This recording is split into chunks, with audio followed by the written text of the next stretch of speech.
Hello everyone, welcome back to the channel. In this video, I'll show you how to create a voice clone with HeyGen step by step.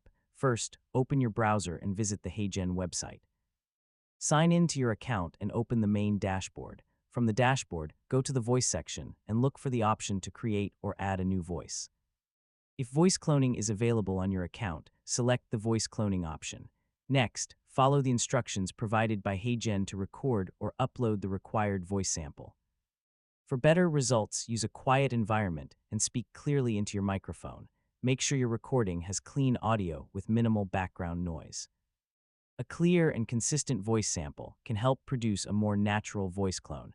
After completing the recording or uploading the sample, submit it for processing. HeyGen will process the audio and create your voice clone. Once the voice clone is ready, open a new video project and select your cloned voice from the available voice options.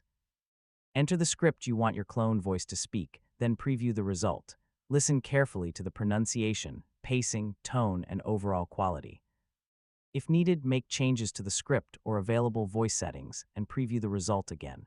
When everything sounds good, generate the video and wait for HeyGen to finish processing. Once the video is ready, preview the final result and export it using the available options.